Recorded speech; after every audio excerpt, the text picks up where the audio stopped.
السلام علیکم عزیز طلباء، میں آپ کی اسلامیات کی ٹیچر اسمہ زمین آپ سے مخاطب ہوں۔ یہ لیکچر ترتیب دیا گیا ہے class 9 Karachi board of federal board کے اسٹوڈنٹس کے لیے۔ اس سے میٹرک کلاس کراچی بورڈ کے اسٹوڈنٹ بھی فائدہ اٹھا سکتے ہیں۔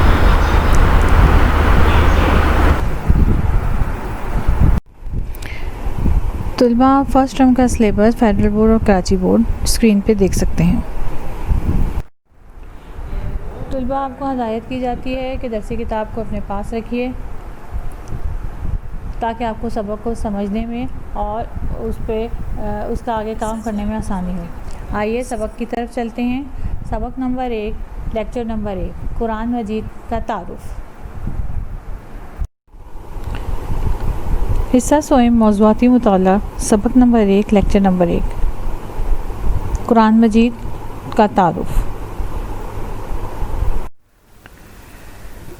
عزیز طلباء، دین اسلام کے 6 عقائد ہیں۔ ان پر ایمان لانا اور عمل کرنا لازمی ہے۔ عقائد بنیادی طور پر وہ پختہ نظریات ہوتے ہیں جن پر دل اور ضمیر مطمئن ہوں۔ جیسا کہ آپ اسکرین پہ دیکھ سکتے ہیں کہ 6 بنیادی عقائد یہ ہیں: اللہ تعالیٰ پر ایمان، اللہ تعالیٰ کے فرشتوں پہ ایمان، اللہ تعالیٰ کی کتابوں پہ ایمان، اللہ تعالیٰ کے رسولوں پہ ایمان، قیامت کے دن پر یقین اور غیب پہ ایمان۔ ان 6 عقائد پہ جب ایک مسلمان ایمان لاتا ہے تو وہ کامل ایمان لاتا ہے۔ نمبر 3 عقیدہ ہے کتابوں پہ ایمان۔ عزیز طلباء، اللہ تعالیٰ نے انسانوں کی رہنمائی کے لیے انبیاء کرام کو بھیجا اور ان پہ کتابیں نازل فرمائیں۔ جیسا کہ آپ لوگ جانتے ہیں، توریت حضرت موسیٰ علیہ السلام پہ نازل کی گئی، زبور حضرت داؤد علیہ السلام پر نازل کی گئی، انجیل حضرت عیسیٰ علیہ السلام پر نازل کی گئی، اور قرآن مجید رسول اللہ صلی اللہ علیہ وآلہ وسلم پر نازل کیا گیا۔ ہمارے نبی صلی اللہ علیہ وآلہ وسلم اللہ تعالیٰ کے آخری نبی ہیں۔ اللہ تعالیٰ نے آپ صلی اللہ علیہ وآلہ وسلم پر قرآن مجید نازل فرمایا۔ یہ اللہ تعالیٰ کی آخری کتاب ہے، تمام انسانوں کے لیے رہنمائی کا ذریعہ ہے۔ یہ نہ صرف اللہ تعالیٰ کی آخری کتاب ہے بلکہ اللہ تعالیٰ کا اپنے بندوں سے آخری خطاب بھی ہے۔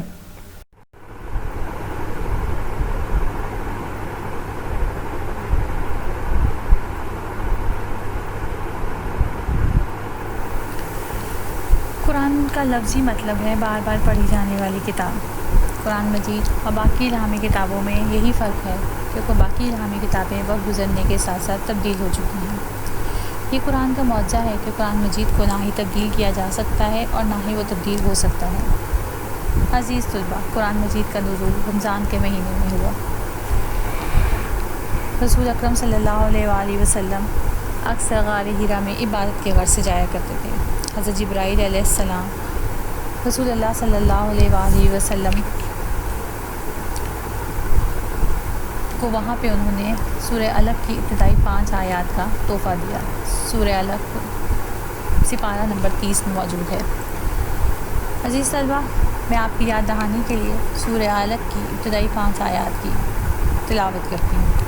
اعوذ باللہ من الشیطان الرجیم، بسم اللہ الرحمن الرحیم۔ اقرأ بسم ربک الذی خلق، خلق الانسان من علق، اقرأ وربک الاکرم، الذی علم بالقلم، علم الانسان ما لم یعلم۔ ترجمہ: اللہ کے نام سے جو نہایت مہربان رحم کرنے والا ہے۔ پڑھ اپنے رب کے نام سے جس نے پیدا کیا انسان کو جمے ہوئے خون سے۔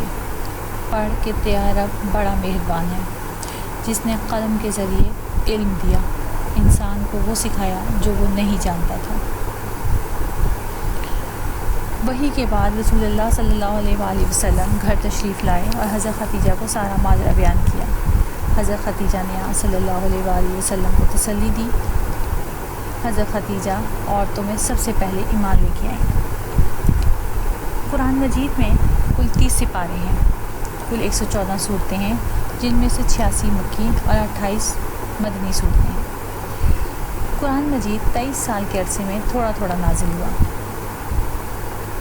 رسول اللہ صلی اللہ علیہ وآلہ وسلم نے اس دوران 13 سال مکے میں گزارے اور 10 سال مدینہ میں گزارے۔ مکی دور میں رسول اللہ صلی اللہ علیہ وآلہ وسلم کے پاس کوئی اقتدار نہیں تھا، کوئی پاور نہیں تھی، لیکن مدنی دور میں آپ صلی اللہ علیہ وآلہ وسلم کے ایک حکمران کی حیثیت سے وقت گزارا، رولر کی حیثیت سے، کیونکہ جب وہ مکہ سے مدینہ تشریف لے کے آئے، ہجرت کر کے تشریف لے کے آئے، تو وہاں پہ انہوں نے ایک فلاحی ریاست کی بنیاد رکھی۔ آپ نے یہ لفظ بہت سنا ہوگا، ریاست مدینہ، ریاست مدینہ۔ تو یہ ریاست مدینہ وہی ایک فلاحی ریاست کی بنیاد رسول اللہ صلی اللہ علیہ وآلہ وسلم نے ہجرت کے بعد رکھی۔ مکی صورتوں کا موضوع توحید، رسالت اور آخرت ہے، جبکہ مدنی صورتوں کا موضوع معاشرتی مسائل ہے۔ عزیز طلباء، قرآن کا موضوع انسان ہے، کیونکہ اللہ تعالیٰ نے یہ کتاب تا قیامت آنے والے مسلمانوں کے لیے نازل کی ہے۔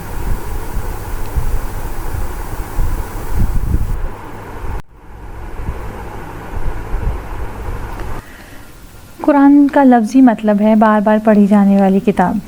قرآن مجید اور باقی الہامی کتابوں میں یہی فرق ہے کہ باقی الہامی کتابیں وقت گزرنے کے ساتھ ساتھ تبدیل ہو چکی ہیں۔ یہ قرآن کا معجزہ ہے کہ قرآن مجید کو نہ ہی تبدیل کیا جا سکتا ہے اور نہ ہی وہ تبدیل ہو سکتا ہے۔ عزیز طلباء، قرآن مجید کا نزول رمضان کے مہینے میں ہوا۔ رسول اکرم صلی اللہ علیہ وآلہ وسلم اکثر غار ہیرا میں عبادت کے غرض سے جایا کرتے تھے۔ حضرت جبرائیل علیہ السلام رسول اللہ صلی اللہ علیہ وآلہ وسلم کو وہاں پہ انہوں نے سورہ علق کی ابتدائی 5 آیات کا تحفہ دیا۔ سورہ علق سپارہ نمبر 30 میں موجود ہے۔ عزیز طلبہ، میں آپ کی یاد دہانی کے لیے سورہ علق کی ابتدائی 5 آیات کی تلاوت کرتی ہوں۔ اعوذ باللہ من الشیطان الرجیم، بسم اللہ الرحمن الرحیم۔ اقرأ بسم ربک الذی خلق، خلق الانسان من علق، اقرأ وربک الاکرم الذی علم بالقلم، علم الانسان ما لم یعلم۔ ترجمہ: اللہ کے نام سے جو نہایت مہربان رحم کرنے والا ہے۔ پڑھ اپنے رب کے نام سے جس نے پیدا کیا انسان کو جمے ہوئے خون سے۔ پڑھ کہ تیرا رب بڑا مہربان ہے، جس نے قلم کے ذریعے علم دیا، انسان کو وہ سکھایا جو وہ نہیں جانتا تھا۔ وحی کے بعد رسول اللہ صلی اللہ علیہ وآلہ وسلم گھر تشریف لائے اور حضرت خدیجہ کو سارا ماجرا بیان کیا۔ حضرت خدیجہ نے آپ صلی اللہ علیہ وآلہ وسلم کو تسلی دی۔ حضرت خدیجہ عورتوں میں سب سے پہلے ایمان لے کے آئیں۔ قرآن مجید میں کل 30 سپارے ہیں، کل 114 صورتیں ہیں، جن میں سے 86 مکی اور 28 مدنی صورتیں ہیں۔ قرآن مجید 23 سال کے عرصے میں تھوڑا تھوڑا نازل ہوا۔ رسول اللہ صلی اللہ علیہ وآلہ وسلم نے اس دوران 13 سال مکے میں گزارے اور 10 سال مدینے میں گزارے۔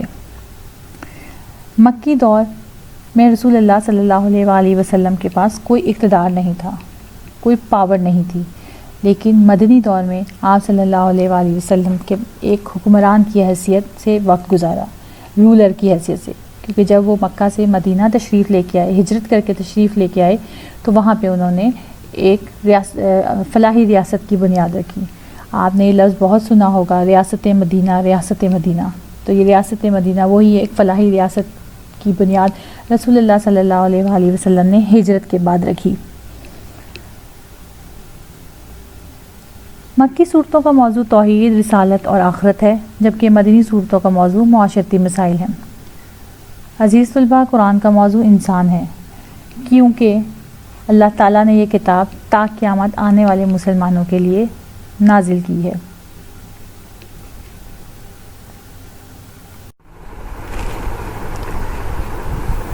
قرآن کی خصوصیات: اللہ تعالیٰ نے قرآن نازل کیا تاکہ امت کو دستور ملے۔ دستور کہتے ہیں ضابطہ حیات کو، وے آف لائف، اور اللہ کی مخلوق کو ہدایت ملے۔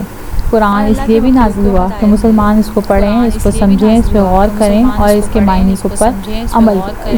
کو سمجھیں اور اس پر عمل کریں۔ قرآن اس لیے بھی نازل کیا گیا کہ انسان حلال کو حلال اور حرام کو حرام سمجھے۔ قرآن مجید نے دنیا میں علم و معرفت کی شمع روشن کی۔ قرآن مجید ایک مکمل ضابطہ حیات ہے۔ اس کا نام قرآن اس لیے رکھا گیا کیونکہ اس میں احکام ہیں۔ عزیز طلباء، احکام لفظ حکم کی جمع ہے، اور حکم کہتے ہیں آرڈر کو، جو اللہ تعالیٰ نے قرآن مجید میں احکام دیے ہیں مسلمانوں کو۔ قصص جمع ہے قصے کی۔ حضرت بہت سے انبیاء علیہ السلام کے قرآن مجید میں قصے موجود ہیں۔ حضرت آدم علیہ السلام، حابیل قابیل، حضرت نوح علیہ السلام، حضرت صالح علیہ السلام، حضرت مریم علیہ السلام، حضرت یونس علیہ السلام، حضرت یوسف علیہ السلام، اور بہت سے انبیاء کے قصے موجود ہیں۔ مثالیں اللہ تعالیٰ نے دی ہیں اپنے بندوں کو سمجھانے کے لیے۔ مچھر کی مثال دی ہے، مکھی کی مثال دی ہے، مکڑی کی مثال دی ہے، اور بہت سی چیزوں کی اللہ تعالیٰ نے مثالیں دی ہیں۔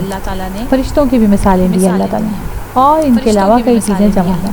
قرآن مجید کا دوسرا نام فرقان رکھا۔ یہ اس لیے رکھا گیا کیونکہ قرآن حلال، حرام، نیکی اور بدی میں فرق کرتا ہے۔ سورہ فرقان پارہ نمبر 18۔ تبارک الذی نزل الفرقان علی عبدہ لیکون للعالمین نذیرا۔ بڑا بابرکت ہے جس نے نازل فرمایا قرآن اپنے بندے پر تاکہ تمام جہان کے لیے ڈرانے والا ہو۔ اس کا ایک نام کتاب بھی ہے، اور یہ اس لیے ہے کہ یہ کتاب حقیقت پر مبنی ایک جامع کتاب ہے جو اسے دوسری کتابوں سے ممتاز کرتی ہے۔ سورہ البقرہ آیت نمبر 2۔ ذالک الکتاب لا ریب فیہ۔ یہ وہ کتاب ہے جس میں کوئی شک نہیں۔ عزیز طلبہ، قرآن کے نزول کا مقصد کیا ہے؟ یاد رکھیے، کامیابی پانے کا سب سے بڑا ذریعہ قرآن مجید ہے۔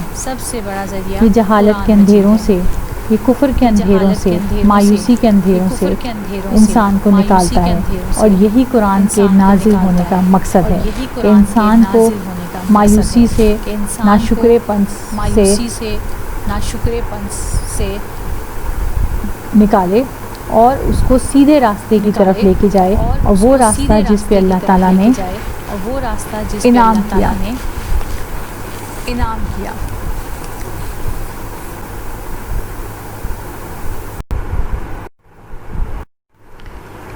آئیے طلباء قرآن کریم کی تلاوت اور اس کے آداب پر نظر دوڑاتے ہیں۔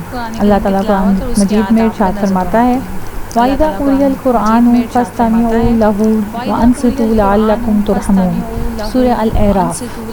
جب قرآن پڑھا جایا کرے تو اس کو کان لگا کے سنو اور خاموش رہو تاکہ تم پر رحم کیا جائے۔ عزیز طلباء، آداب تلاوت کے کچھ اصول ہیں جن پہ عمل کرنا قرآن کی تلاوت کو اور زیادہ خوبصورت بنا دیتا ہے اور اللہ تعالیٰ کی رضا حاصل ہوتی ہے۔ نمبر 1، قبلہ رخ ہو کے بیٹھیں۔ قرآن مجید کو ہمیشہ باوضو حالت میں ہاتھ لگائیں۔ قرآن مجید فارغ اوقات میں تلاوت کریں، اور بہترین وقت مغرب اور فجر کا وقت ہے۔ قرآن مجید پڑھتے ہوئے ہمیشہ مقصد جو ہے وہ اللہ تعالیٰ کی خوشنودی ہے۔ اللہ تعالیٰ قرآن پاک میں ارشاد فرماتا ہے وَإِذَا تُلِيَتْ عَلَيْهِمْ آيَاتُهُ زَادَتْهُمْ إِيمَانًا وَعَلَىٰ رَبِّهِمْ يَتَوَكَّلُونَ۔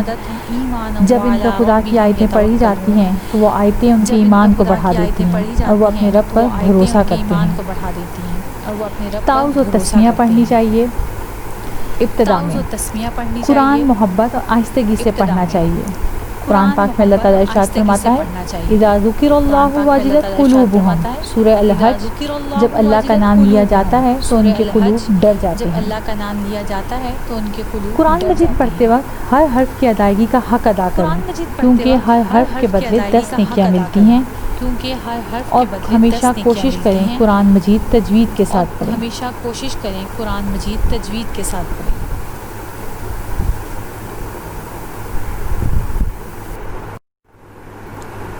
عزیز طلباء، اب ہم سبق کے اختتام کی جانب چلتے ہیں۔ قرآن مجید برحق ہے، سرچشمہ ہدایت ہے اور انسانیت کی فلاح کا راستہ ہے۔ قرآن مجید ہی ہمارے لیے راہ نجات ہے، اسوہ حسنہ ہمارے لیے راہ ہدایت ہے، اور اللہ تعالیٰ کی محبت ایمان کی پہلی سیڑھی ہے۔ یقیناً آپ قرآن مجید کے تعارف سے واقفیت حاصل کر چکے ہوں گے۔ کراچی بورڈ کے اسٹوڈنٹس پیج نمبر 98 اور فیڈرل بورڈ کے اسٹوڈنٹس پیج نمبر 58۔ سوال نمبر 1، قرآن مجید کا مختصر تعارف بیان کریں، اپنی نوٹ بک کاپی پر کریں۔ عزیز طلباء، امید ہے کہ آپ کو قرآن مجید کا تعارف اچھی طرح سمجھ میں آ گیا ہوگا۔ سوال نمبر 1 اپنی کاپی پر آپ نے کرنا بھی ہے اور اسے یاد بھی کرنا ہے۔ اگلے لیکچر میں قرآن مجید کی حفاظت اور فضائل کو پڑھیں گے، اور کوشش کریں کہ اپنی درسی کتاب میں سے اس سبق کو ایک دفعہ پڑھ لیں، تاکہ جب ہم اس کو پڑھنے لگیں تو آپ کو زیادہ اچھے طریقے سے اس کو سمجھ آ جائے۔ آپ کو اس چیز کی ہدایت کی جاتی ہے اگلے لیکچر میں اپنے ساتھ درسی کتاب لے کے آئیں، ایک رف بک یا رف کاپی ہونی چاہیے تاکہ آپ اہم نکات کو نوٹ کر سکیں۔ اللہ تعالیٰ ہم سب کا حامی و نگہبان ہو۔ اللہ حافظ۔